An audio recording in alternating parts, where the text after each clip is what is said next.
Phone দিলো hello, না ভালো আছো? হ্যাঁ ভালো। হ্যাঁ ভালো, একটু বসে তুমি কি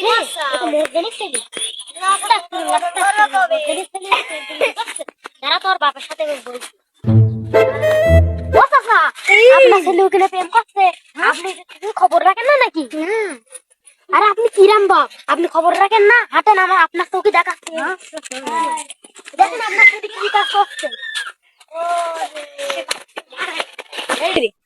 কে যাবা? তোমার সময় লাগছে, দাঁড়াও। আব্বা কি হইছে? এখানে বসে বসে প্রেম করছিস কে? এই কখন প্রেম করিস আব্বা? আমি এখন নির্দিষ্ট চোখে দেখেছি। হট আব্বা, তুই ফাও কথা বলছিস। আব্বা তুমি আমারে মারলে, আমি তোকে তো দেশে আব্বা। আমি কখন মিথ্যা কথা দিলাম? তুই এখন তোর আব্বা শুনে শুনে বলি ফোন